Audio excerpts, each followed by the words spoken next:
Assalamualaikum mga kabasilenyos. So for today's vlog, I'm gonna going to share with you my daily routine as an OFW here in Kuwait. So ayan po, kabababa lang natin ng ating tinutuluyan. So papunta na tayo sa ating sasakyan. Nag-aabang na dyan sa harap natin yan. Kung makikita ninyo yung puting bus na yan, yan po ang aming sundo. Yan po ang hatid sundo sa amin, ang provided by the company, which we are going to work here in abroad. So yun, pasakay na tayo mga kabasilenyos. So by the way, yung tanging mga OFW lamang o kaya yung may experience ang nakarelate dito sa mga pinaggagawa namin. So, ang daily routine namin is uwi, trabaho, tulog, kain, tapos kinabukasan, trabaho ulit. Pagdating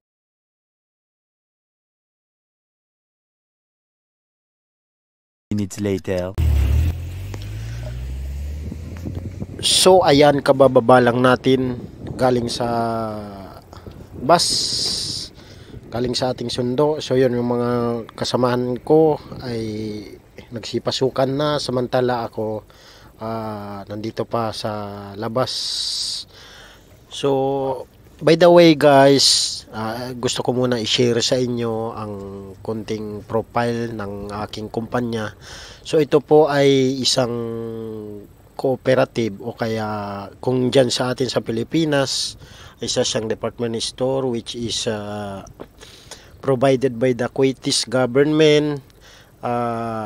In each area meron po siyang cooperative o kaya department store.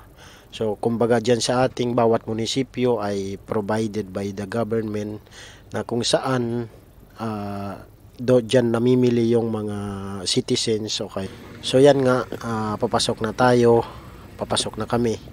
So yan, kami kasi yung opening, kaya yan, kung napapansin ninyo ay may mga nakatulala pa yung mga ibang staff.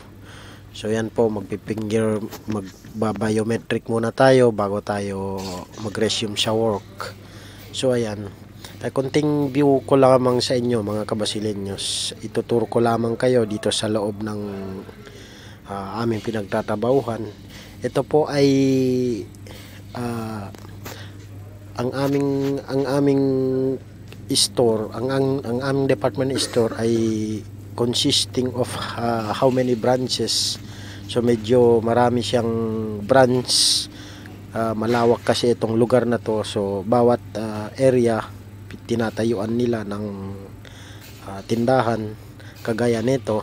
So yung bus na kanina nung nakikita ninyo kung saan kami bumaba ay yun po ay dumediretso sa pinaka main branch, ay pinakamalaking tindahan, yung main ng department store na to mga kabasilenyos. So yan, ituturo ko lamang kayo. Yan yung aming inaayos, yan yung aming tinatrabaho. Ayan, makikita ninyo may mga customer ang aga-aga pa, namimili na sila. So hindi nakapagtataka, itong branch na to ang kung saan ako nagtatrabaho. Di nakapagtataka mga kabasilenyos kung medyo maraming customer o kaya nataon na dinadagsa talaga ng mga customer. Di makapagtataka na bawat 16 hours na 16 hours na working period mga kabasilenyos ay nagkakaroon to ng income na mahigit kumulang ng mga 300,000 dyan in Philippine peso.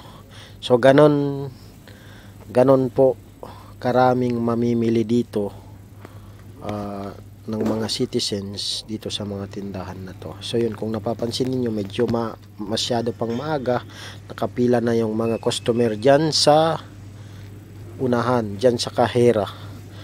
Yan mga kabasilenyos. So yan, maghugas muna tayo ng pinggan, maghugas tayo ng sandok, yung ginagamit sa pang sandok sa cheese, mga kabasilenyos. Yan, hinuhugasan ko. For your information, wala pala kaming babae dito na staff, so kami lang mga lalaki. So kami ay composed of dito sa branch na to ay 8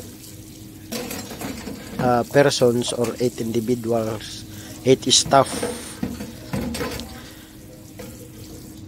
Ang 8 staff kami dito, mga kabasilenyos. So without the presence of any ladies, so wala kaming staff na ladies dito.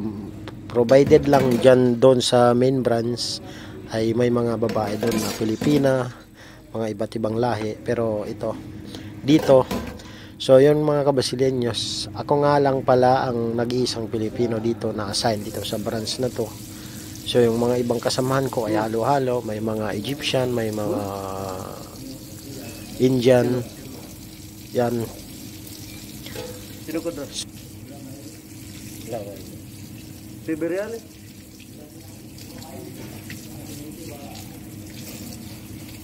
Dito Alipam? Kudar.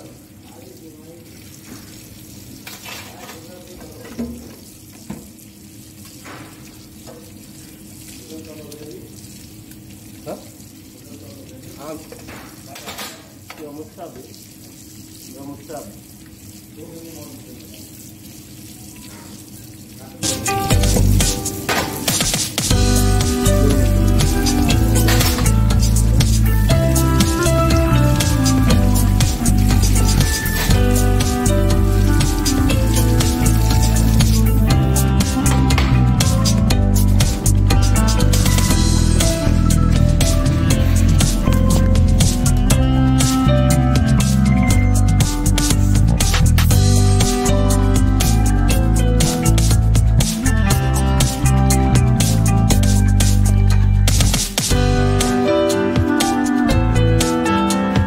Pagdating dito sa pinagtatrabahuhan ko, siyempre magbe-breakfast muna bago resume ang trabaho. So yun, magbe-breakfast muna tayo. So ganito lang, pagkatapos ng mag-breakfast, siguro magka-consume ka ng mga 15 minutes. Pagkatapos back to work na, magre-refill na ng mga items doon sa taas.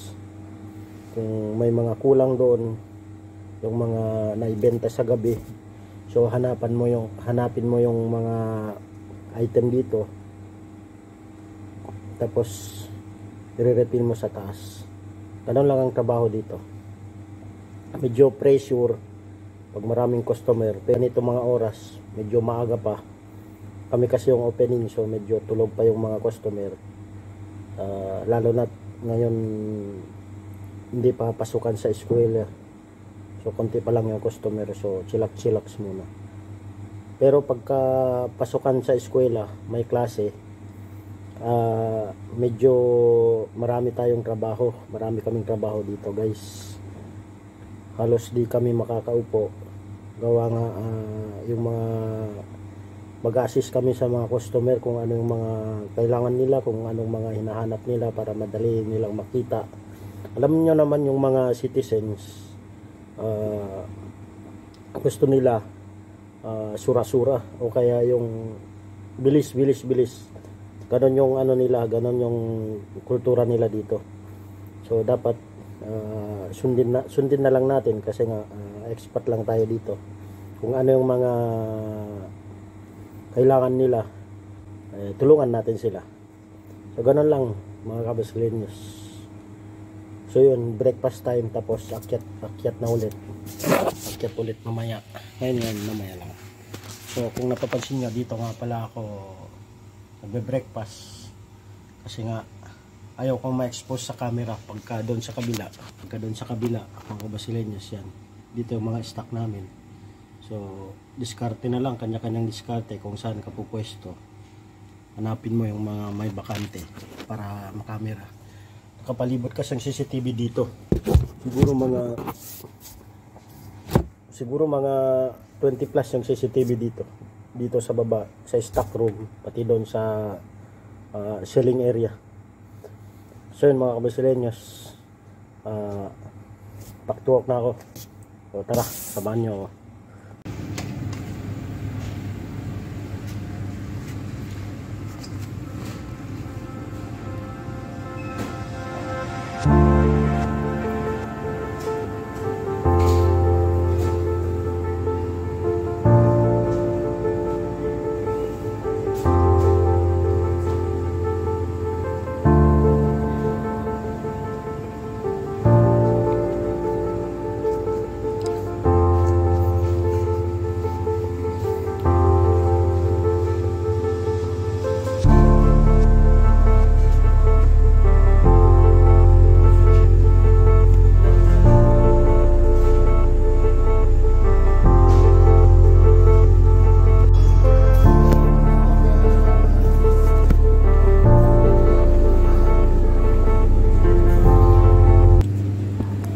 So by this time magtutur muna tayo dito sa loob. Ipapakita ko sa inyo ang buong laman ng grocery ng store na to.